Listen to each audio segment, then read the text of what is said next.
BCA Cyber Security, AIMML, BBA Digital Marketing, Fintech and Digital Banking போன்ற Industry 4.0 courses join பண்ண JNN College of Arts and Science, Red Hills, Chennai. Sir cab auto பைக்குன்னா red taxi மட்டும்தான். சீரா Sundarapuram first year anniversary celebration July 9 முதல் 12 வரை. வீட்டுக்கு தேவையான அனைத்து பொருட்களும் ஒன்று வாங்கினால் மற்றொன்று இலவசம். ரூபாய் 10,000க்கு மேல் வாங்குவோருக்கு நிச்சய பரிசுகள். சீரா home junction, Sundarapuram, Coimbatore. Sir நீங்க லவ் பண்ணிருக்கீங்களா? நானா? ஆமா. பண்ணிருக்கேன். அதை நீங்க ஃபீல் பண்ணிருக்கீங்களா? பெருசா இல்ல சொல்ல தெரியல எனக்கு. ஓ, இப்ப அந்த மாதிரி இருந்தா உங்களோட ரியாக்ஷன் எப்படி சார் இருக்கும்? I mean, சந்தோஷமா இருக்கும். ஏன் வந்து சந்தோஷமா இருக்காது? 100% சந்தோஷம். அவர் வெக்கப்படுறாரு ரொம்ப. ஆமா, பெஸ்ட் ஆயிட்டீங்க டக்குனு. ஆமா, எனக்கு கூச்ச சுபாவம் கொஞ்சம் அதிகம். உங்களுக்கு ஹோம்லியா இருந்தா பிடிக்குமா இல்லனா மாடர்னா இருந்தா பிடிக்குமா? பொண்ணா இருந்தா போதுங்க, வேற எதுவுமே வேண்டாம். அந்த மாதிரிலாம் எந்த கிரைட்டீரியா. ஆமா.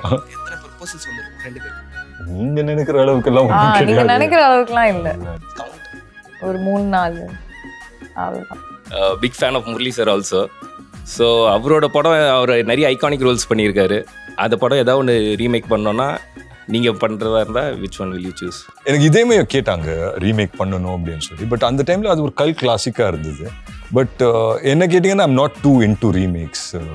ஆர் செகண்ட் பார்ட் மாதிரி சுந்தரா ட்ராவல் செகண்ட் பார்ட் அந்த மாதிரி அந்த இது கிடையாது. பார்ப்போமே, அந்த மாதிரி எதனா அமைஞ்சதுன்னா ஓகே. இன்னைக்கு இந்த பதில், நாளைக்கு என்ன நடக்கும்னு எனக்கு தெரியல. சினிமாவில் கான்டாக்டும் இல்லாமல் ஒரு டெபியூவாக ஒரு டேரக்டர் வந்து உங்ககிட்ட ஸ்கிரிப்ட் அப்ரோச் பண்ணுறாங்க அப்படின்னா அதை எப்படி அப்ரோச் பண்ணுறது, அதுக்கான வே என்ன? முன்னாடி ஒர்க்கும் பண்ணியிருக்க மாட்டாங்க யார்கிட்டையும். பட் தென் அவ்வளோ டேலண்டடாக இருப்பாங்க. அவங்க அதை ஷூட் பண்ணி எடுத்துகிட்டு வந்திருப்பாங்க. ஸோ மேபி அது ஒரு வேயாக சொல்லலாம். ஒரு டாப் ஆஃப் மை மைண்டாக சொல்கிறேன். மேனேஜர் அவங்க மூலியமாக ரீச் பண்ணலாமா? மேனேஜர் மூலியமும் ரீச் பண்ணலாம். இன்ஸ்டாகிராம் இருக்குது, ட்விட்டர் இருக்குது, எவ்வளோ ஃபேஸ் இருக்கு இல்லைங்களா? ஏன் இன்ஸ்டாகிராமில் மெசேஜ் பண்ணால் ரிப்ளை பண்ணுவீங்களா?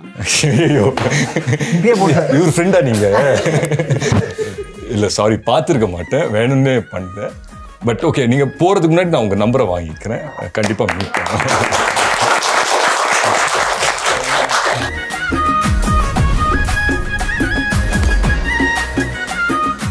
என் ஃபேன்ஸ் இன்ட்ராக்ஷன்.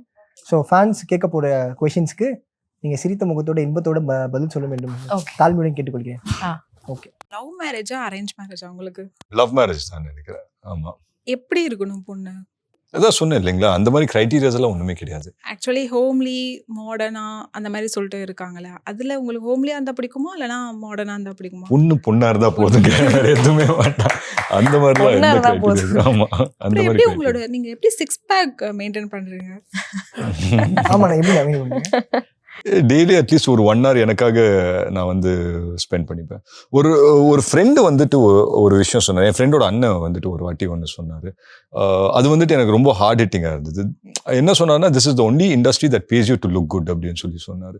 ஸோ அது வந்து நான் ரொம்ப சீரியஸாக எடுத்துப்பேன். மீனிங், நம்ம இப்போ வந்து ஃப்ரேமில் போய் நிற்கிறோன்னா ஆர் ஏதாவது ஒரு ரோல் ப்ளே பண்ணுறோன்னா அது வந்துட்டு to the best of our ability பண்ணணும்னு நினைப்பேன். பட் அதை தாண்டி நான் சின்ன வயசுலேருந்தே கொஞ்சம் ஸ்போர்ட்ஸ் அதெல்லாம் ஆடிட்டு இருப்பேன். ஸோ வீட்டில் சும்மா உட்கார பிடிக்காது. ஸோ டெய்லி ஏதாவது ஒரு ஸ்போர்ட்ஸ் கீட்ஸ் அப்படின்னு சொல்லி போகும். அந்த விதத்தில் I'm fine, I guess. Sir நீங்க லவ் பண்ணிருக்கீங்களா? நானா? ஆமா. பண்ணியிருக்கேங்க. இல்லைங்களா, உங்களை யாராச்சும் வந்து ரொம்ப துரத்தி லவ் பண்ணி அதை நீங்க ஃபீல் பண்ணிருக்கீங்களா? பெருசா இல்லை நினைக்கிறேன். இல்லையா? சொல்ல தெரியல எனக்கு. ஓ, அது அட்லீஸ்ட் அது தெரிஞ்சிருக்கா உங்களுக்கு? கண்டுபிடிச்சிருக்கீங்களா உங்களை யாராவது ரொம்ப லவ் பண்ணி லவ் பண்றாங்க அப்படின்னு? அதை சொல்லாம தெரியும். ஆமா. புரியல சார். சம்டைம்ஸ் எப்பாச்சும் ஒரு தடவை அந்த மாதிரி நடக்கும். பட் பெருசா அதை சொல்ல தெரியல எனக்கு. அந்த மாதிரி வந்து இப்ப அந்த மாதிரி இருந்தா உங்களோட ரியாக்ஷன் எப்படி சார் இருக்கும்?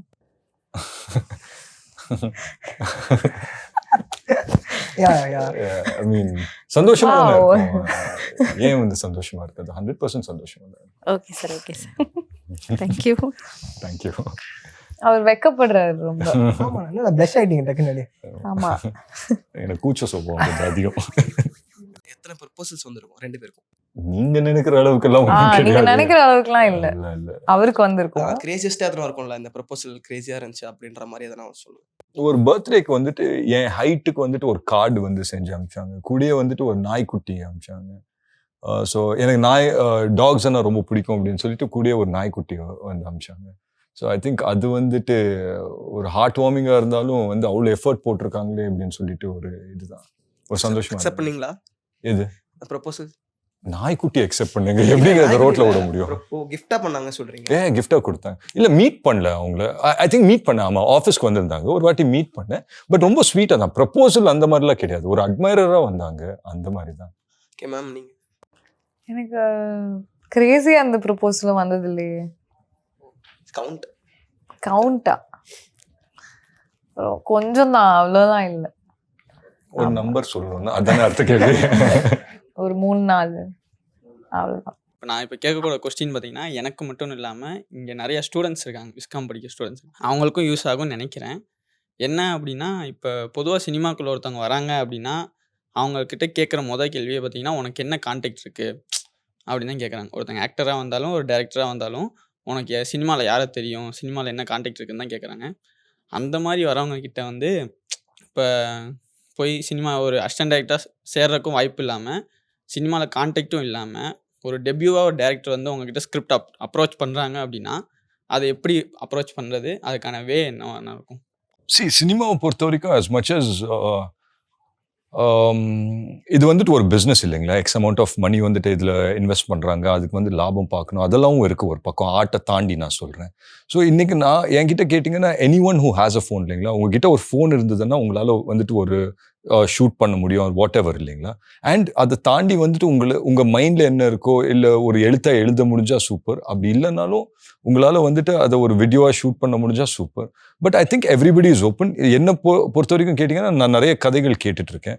அதுவும் வந்து சம்டைம்ஸ் வந்து அந்த டேரக்டர் வந்து இதுக்கு முன்னாடி ஒர்க்கும் பண்ணியிருக்க மாட்டாங்க யார்கிட்டையும், பட் தென் அவ்வளோ டேலண்டடாக இருப்பாங்க, அவங்க அதை ஷூட் பண்ணி எடுத்துகிட்டு வந்திருப்பாங்க. ஸோ மேபி அது ஒரு வேயாக சொல்லலாம், ஒரு டாப் ஆஃப் மை மைண்டாக சொல்கிறேன். ஆமாம், ஏதாவது ஒரு ஷூட் பண்ணுங்களேன். உங்ககிட்ட ஒரு ஃபோன், ஒரு கேமரா ஃபோன் இருந்தால் நீங்களே ஒரு டேரக்டர் தானே, ஏதாவது கண்டென்ட் ஷூட். உங்களை ரீச் பண்ணுறதுக்கான வே எப்படியா இருக்கும்? இப்போ மேனேஜர் அவங்க மூலியமாக ரீச் பண்ணலாமா? மேனேஜர் மூலியமாக ரீச் பண்ணலாம். இன்ஸ்டாகிராம் இருக்குது, ட்விட்டர் இருக்குது, எவ்வளோ ஃபேஸ் இருக்கு இல்லைங்களா? ஏன் இன்ஸ்டாகிராமில் மெசேஜ் பண்ணால் ரிப்ளை பண்ணுவீங்களா? ஐயோ, இவர் ஃப்ரெண்டா நீங்கள்? இல்லை சாரி, பார்த்துருக்க மாட்டேன், வேணும்னே பண்ணேன். பட் ஓகே, நீங்கள் போகிறதுக்கு முன்னாடி நான் உங்கள் நம்பரை வாங்கிக்கிறேன், கண்டிப்பாக மீட் பண்ணுவோம். இப்போ வந்து புதுசாக ஆக்டர்ஸ் வராங்கல்ல, டெபியூவாக வராங்கல்ல, அவங்களுக்கு நீங்கள் கொடுக்குற டிப்ஸ் என்னென்ன இருக்கும்? ஏன்னா பானா காத்தாடி வந்து உங்களோட ஃபர்ஸ்ட் படம். அப்போ வந்து உங்களை ஃபர்ஸ்ட் டைம் உங்கள் முன்னாடி ஃப்ரேம் வைக்கும்போது நீங்கள் ஒரு ஃபீல் பண்ணியிருப்பீங்கல்ல, அப்போ இருந்த ஃபீலுக்கும் இப்போ புதுசாக வர ஆக்டர்ஸ்க்கு நீங்கள் கொடுக்குற ஒரு சின்ன டிப்ஸ் என்னவா இருக்கும்? ஆக்டிங் எக்விப்டாக வாங்க அப்படின்னு சொல்லி தான் சொல்லுவேன். இன்னைக்கு திருப்பி அதே தான் பதில். ஃபோன் இருக்குது, நீங்களே வந்து நடித்து பார்த்துக்கலாம். உங்களுக்கு இருக்கிற சாட்டிஸ்ஃபேக்ஷன், ஐ மீன் ஒரு ஆடிஷன் டேப் ஒரு வாட் எவர் உங்களால் பண்ண முடிஞ்சால் சூப்பர். அதை வச்சு ஐ திங்க் இன்னைக்கு வந்து சினிமா சொல்கிறேனே, it's become too open. So உங்களோட பிக்கெஸ்ட் பிளாட்ஃபார்மே வந்துட்டு சோஷியல் மீடியா இருக்குது இல்லைங்களா? ஸோ நீங்கள் சோஷியல் மீடியாவில் அவுட் ஷைன் பண்ணிட்டீங்கன்னாலே ஆட்டோமேட்டிக்காக கான்டென்ட் கிரியேஷன் வந்துட்டு ஜென்ரேட் ஆகிட்டே இருக்கும். அண்ட் ஆட்டோமேட்டிக்காக நீங்கள் சினிமா பக்கம் வந்திருக்கலாம். அந்த மாதிரி நிறைய பேர் வந்திருக்காங்க இங்கே. ஸோ ஐ திங்க் அது one of the many routes. But இதை தாண்டி நிறைய வழிகள் இருக்குது. ஸோ உங்கள் மூஞ்சி வெளியில் தெரியணும், உங்கள் டேலண்ட் வெளியில் தெரியணும்னா நிறைய பிளாட்ஃபார்ம்ஸ் இருக்குது. ஸோ இருக்கிற பிளாட்ஃபார்ம்ஸை யூஸ் பண்ணிக்கோங்க அப்படின்னு சொல்லுவேன். Big fan of Murali sir also. So அவரோட படம் அவர் நிறைய ஐகானிக் ரோல்ஸ் பண்ணியிருக்காரு. அந்த படம் ஏதாவது ஒன்று ரீமேக் பண்ணோன்னா நீங்கள் பண்ணுறதா இருந்தால் which one will you choose? I don't think நான் ரீமேக் அதை வந்து எனக்கு இதேமே கேட்டாங்க ரீமேக் பண்ணணும் அப்படின்னு சொல்லி. பட் அந்த டைமில் அது ஒரு கல் கிளாசிக்காக இருந்தது. பட் என்ன கேட்டிங்கன்னா I'm not too into remakes. So எனக்கு வந்து ஃப்ரெஷ்ஷாகவே ஏதாவது கிரியேட் பண்ணலாமேன்ற ஒரு ஆசை தான். So I wouldn't want to remake. Or second part மாதிரி சுந்தரா டிராவல் செகண்ட் பார்ட் அந்த மாதிரி? இல்லைங்க, அந்த இது கிடையாது. பார்ப்போமே, அந்த மாதிரி எதனா அமைஞ்சதுன்னா ஓகே. இன்னைக்கு இந்த பதில், நாளைக்கு என்ன நடக்கும்னு எனக்கு தெரியல. இந்த படத்தில் வந்து கையாடு ரகுர் மேமும் பிரீத்தி மேமும் நடிச்சிருக்கீங்க, அதோட எக்ஸ்பீரியன்ஸை பற்றி சொல்லுங்கள். ரெண்டு பேரும் wonderful working with each. I mean I think அவங்க ரெண்டு பேரும் ரொம்ப க்ளோஸ் ஃப்ரெண்ட்ஸ் அப்படின்னு சொல்லி எனக்கு ரீசெண்ட் டைம்ஸில் தான் தெரிஞ்சது. And they both it's share a good bond அப்படின்னு நினைக்கிறேன். அண்ட் எஸ், காய்தோட ஒர்க் பண்ணும்போது நாங்கள் ஒரு சாங் பண்ணோம். அங்கே வந்துட்டு தி எனர்ஜி அவங்க வந்துட்டு ஆன் ஸ்க்ரீனில் அந்த எனர்ஜி கொண்டு வராங்க இல்லையா, அது அன்மேட்சபிள் அப்படின்னு சொல்லி நினைக்கிறேன். And yes, Preethi is also great dancer. And அதை தாண்டி வந்து பிரீத்தியோட இன்னும் வந்து நாங்கள் வந்து அப்ராட்ஸ் ஷூட் பண்ணும்போதெல்லாம் நாங்கள்லாம் ஒரு செட்டு மாதிரி ஃபார்ம் ஆகிட்டோம் அங்கே. ஸோ வண்டர்ஃபுல்லாக இருந்தது 2 பேரோட ஒர்க் பண்ணுறது. கண்டிப்பாக தேட்டரில் உங்கள் மூவிஸை பார்க்கணும். thank you. அதுதான் வெயிட் பண்ணிட்டு இருக்கோம். மேடம் உங்களுக்கு கொஷின்ஸ் மேடம். பிளாஸ்டில் வந்து ஆக்ஷன்ஸில் நீங்கள் ஆக்ட் பண்ணியிருக்கீங்க. இந்த மூவியில் ஏதாவது அந்த மாதிரி சீக்வன்ஸ் ஏதாவது இருக்குங்களா? அது வந்து பிளாஸ்டுக்கு மட்டும்தான் எக்ஸ்க்ளூசிவ் அந்த Okay. ரோலுக்கு. ஓகே, ஃபுல்லி ரொமான்டிக் பேஸ் பண்ணி. ஆமாமா, இது வந்து ஃபுல்லா ரொமான்ஸ் தான். அது நீங்கள் வந்து நீங்க பிளாஸ்ட் இதே மாதிரி ஆக்ஷன் படம் நினச்சிட்டிங்களோ? இல்லை இல்லை அந்த மாதிரி சீக்வன்ஸ் எதாவது இருக்குங்களான்னு கேட்க. இல்ல, எங்க இவருக்கு தான் அதெல்லாம். ஓகே, அவர் தான் எங்க ஹீரோ. ஓகே. ஆக்சுவலாக தமிழ் சினிமாவில் இந்த ஆக்டர் கூட நடிக்கணும் அப்படின்னு ரொம்ப ஆசைப்பட்டு ஏதாவது ஒரு ஆக்டரோட நேம் சொல்லுங்க மேம். நிறைய பேர் இருக்காங்களே, எப்படி எப்படி ஒருத்தரா சொல்றது? ஐ திங்க் நம்ம பெரிய ஸ்டார்ஸோட அது அது நம்ம எப்பவுமே சொல்றது தான். ஐ திங்க் நம்ம இப்போ இருக்க ஜென்ரேஷன்ல one of the finest actors வந்து தனுஷ் சார் தான். ஸோ அவரோட ஒரு ப்ராஜெக்ட் பண்ணணும்னு எனக்கு ஆசை. சார் சேம் அதே கொஸ்டின் தான் சார். உங்களுக்கு இது மாதிரி இந்த ஹீரோயினோட நடிக்கணும் அப்படின்ட்டு ஏதாவது ஒரு ஆசை இருக்கா சார்? ஸோ இவங்களோட பண்ணால் எனக்கு அந்த ஒரு குட் ஃபிலிம் அது மாதிரி பண்ணணுங்கிற மாதிரி ஆசை. அதெல்லாம் ஸ்கிரிப்டுக்கு பொறுத்து தான். இட்ஸ் நாட் லைக் நாங்கள் உட்காந்து செலக்ட் பண்ணுற மாதிரி இல்லை, அது டேரக்டர்ஸ் சொல்லுவாங்க. ஸோ பட் ரொம்ப பிடிச்ச ஆக்டர் அப்படின்னு சொல்லி கேட்டிங்கன்னா என்ன கொஞ்சம் க்ளூ கொடுக்கல யார்? ரீசெண்ட் டைம்ஸில் சாய் பல்லவி அவங்களோட படங்கள் ரொம்ப பிடிக்கும். ஸோ மேபி சாய் பல்லவியா. பானாங்காத்தடியிலிருந்து இதே முறை வரைக்கும் நிறைய கேரக்டர்ஸ் பண்ணியிருக்கீங்க. ஆனால் இது வரைக்கும் பண்ணாத சப்ஜெக்ட் ஏதாவது இருக்கா சார்? இது பண்ணணும்னு ஆசை, ஆனால் இது வரைக்கும் கிடைக்கல. சப்போஸ் கிடைச்சா பண்ணுவேன் அப்படின்னு ஏதாவது உங்களுக்கு ஆசை இருக்கா சார்? நிறைய இருக்குங்க. எனக்கு பயோபிக் பண்ணுன்ற ஒரு ஆசை இருக்குது, எனக்கு வார் ஃபிலிம் பண்ணுன்ற ஆசை இருக்குது, மேபி சயின்ஸ் ஃபிக்ஷன் பண்ணணுன்ற ஒரு ஆசை இருக்குது. அதெல்லாம் எண்ட்லெஸ் ஆசைகள். அது வந்து ஓவர் டைம் வந்துட்டு ஒன்று ஒன்றா பண்ணுவோங்க அப்படின்னு சொல்லி. பிரீத்தி கிட்ட யாராவது கேள்வி கேளுங்களேன். நான் உங்கள் கூட வந்து மூவிஸ்லாம் ஜூனியர் ஆர்டிஸ்டாக நடிச்சிருக்கேன். ஸோ நீங்கள் வந்து 20 ஃபிலிம்ஸ்க்கு மேலே நடிச்சிருக்கீங்க. அதில் வந்து ரொம்ப டஃபஸ்ட் டேரக்டர் கூட ஆக்ட் பண்ணதுன்னா யாரை சொல்லுவீங்க? ஆகாஷ். இதே முரளி டேரக்டர். அப்படியா? பாலா சாரை தாண்டி வந்து சும்மா சொன்னேன். டஃபஸ்ட் டேரக்டர் அப்படின்னு சொன்னால் ஐ திங்க் ரோல்ஸ் ஆர் டஃப்பாக இருந்திருக்கு. டேரக்டர்ஸ் எப்பவுமே ஸ்வீட்டாக தான் இருந்திருக்காங்க. On top of my mind சொல்லணும்னா எனக்கு டிஎன்ஏ வந்துட்டு கொஞ்சம் கஷ்டமாக இருந்தது நடிக்க. ஏன்னா அது வந்து நான் நிறைய வாட்டி யோசிப்பேன், இந்த மாதிரி என்னடா நடித்த மாதிரியே இல்லையே அப்படின்னு சொல்லிட்டு. ஏன்னா ரொம்ப சட்டிலாக ப்ளே பண்ண சொல்லுவாங்க, ஏதாவது எக்ஸ்ட்ரா பண்ணால் அந்த மீட்டருக்குள்ளேயே இருக்கணும் அப்படின்னு சொல்லுவாங்க. ஸோ ஐ திங்க் ஒரு டேரக்டரை நம்பி போயிட்டா வந்து அது ஃபுல்ஃபில் பண்ணுறது தான் நம்மளோட ஜாப். பட் கஷ்டம் அப்படின்னு கேட்டிங்கன்னா there have been many films recent பாஸ்டில் எனக்கு டிஎன்ஏ சொல்லுவேன். மேம் உங்களுக்கு? ஆக்சுவலி இன்னும் அனௌன்ஸ் பண்ணாத படங்கள்ல எனக்கு கொஞ்சம் டிஃபிகல்ட்டான ரோல், அந்த மாதிரி ஒரு ஃபுல் ஃப்ளெஜ்ட் படம் ஃபுல்லாக இருக்க மாதிரி ஒரு ரோல் பண்ணியிருக்கேன். அதில் வந்து எனக்கு சேலஞ்சிங்காக அப்பானா எனக்கு அந்த டிரெக்டர் ஹெல்ப் அவர் இருந்ததுனால தான் எனக்கு கொஞ்சம் அதை பண்ண முடிஞ்ச மாதிரி எனக்கு தோணுச்சு. ஸோ அந்த மாதிரி தான் எனக்கு இருந்தது. This is a question for both of you actually. So இப்போ வந்துட்டு ஒரு ஸ்டோரி சொல்லும்போது ரொம்ப பயங்கரமாக இருக்கும் actually. when they start taking the picture, I mean அந்த மூவி எடுக்கும்போது ஒரு மேபி ஒரு 25% 30% எடுக்கும்போது you know like okay it's not happening in the way you imagine அந்த மாதிரி. So how difficult it is to give your 100% effort like even though you know like okay it's not going in a way you think like அந்த மாதிரி இருக்கும்போது. See, I can speak for myself அங்கே நான் என்ன when you're very excited about something ரொம்ப பேஷனட்டாக இருப்போம், அது ஒரு பேஷனாக மாறிடும். பியாண்ட் எவ்ரி திங் சரி அந்த படம் வந்துட்டு நல்லா வருது அப்படின்ற ஒரு சென்ஸ் ஆஃப் சாட்டிஸ்ஃபேக்ஷன் இருக்கும்.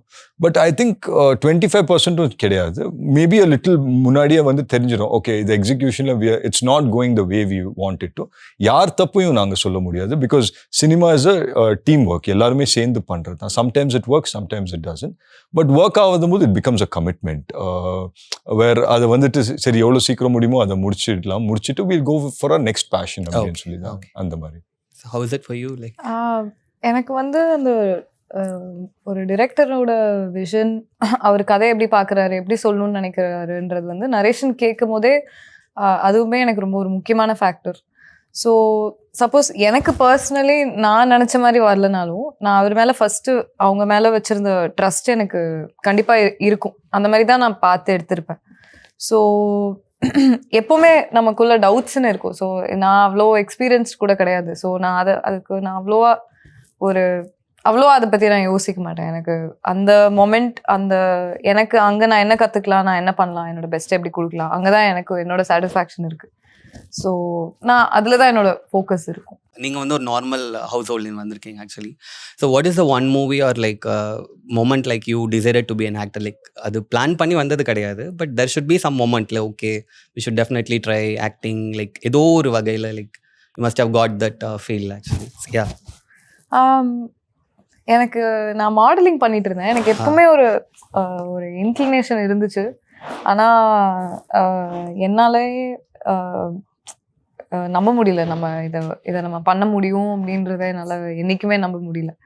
அப்போது உண்மையாக சொல்லணுன்னா எங்கள் அம்மா அப்பா 2 பேரும் தான் வந்து எனக்கு ஒரு ஆப்பர்ச்சுனிட்டி கிடச்ச போது என்னோட அம்மா அப்பா தான் வந்து எனக்கு சொல்லி கொடுத்தாங்க.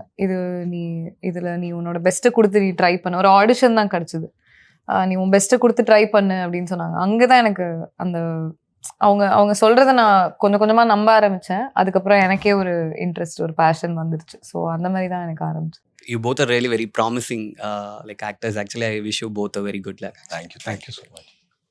So July 10th eagerly waiting to watch இதே முரளி. நான் அந்த படத்தோடைய ஸ்கிரிப்டை நான் கிராக் பண்ணிட்டேன். ஸோ ஸ்கூல் டே லவ் இருக்கும், அவங்க வந்துட்டு பிரேக்கப் ஆகிடும், அதுக்கப்புறம் காலேஜில் உங்களுக்கு கையோடு மேலே லவ் வரும், அதுக்கப்புறம் ஒருத்தவங்களுடைய கல்யாணத்தில் இவங்களை மீட் பண்ணுவீங்க, அதான் இந்த பச்சை கலர் ட்ரெஸ்ஸில் அப்படியே பார்ப்பீங்க, பார்த்து அகைன் காதல் வந்து மீண்டும் மலரும், கையோடுவை விட்டுட்டு இவங்க பின்னாடி போவீங்க, கடைசியில் இந்த பொண்ணு அந்த பொண்ணை நம்ம 2 சொல்லி பாட்டு பாடி முடிச்சிருவீங்க. கரெக்டாக சொல்லிட்டீங்க. எப்படி brilliant. By birth July 10th இதே முரளி ரிலீஸ் ஆகுது. நீங்க எல்லாம் தியேட்டர்ஸ்க்கு வந்து கதையை பாருங்க. கரெக்ட். இன்னும் சொன்னது கட் பண்ணிட்டு அப்படின்ற மாதிரி தான். Thank you so much. So fan segment சிறப்பாக முடிஞ்சுது. ஒரு பெரிய கைத்தில் கொடுத்துலாமா? இவ்வளோ பேஷன்ஸோட BCA Cyber Security, AIMML, BBA Digital Marketing, FinTech and Digital Banking போன்ற Industry 4.0 courses join பண்ண JNN College of Arts and Science, Red Hills, Chennai.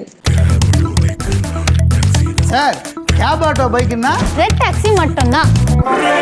சீரா Sundarapuram first year anniversary celebration July 9 முதல் 12 வரை. வீட்டுக்கு தேவையான அனைத்து பொருட்களும் ஒன்று வாங்கினால் மற்றொன்று இலவசம். ரூபாய் 10,000க்கு மேல் வாங்குவோருக்கு நிச்சய பரிசுகள். சீரா ஹோம் ஜங்ஷன், சுந்தரபுரம், கோயம்புத்தூர்.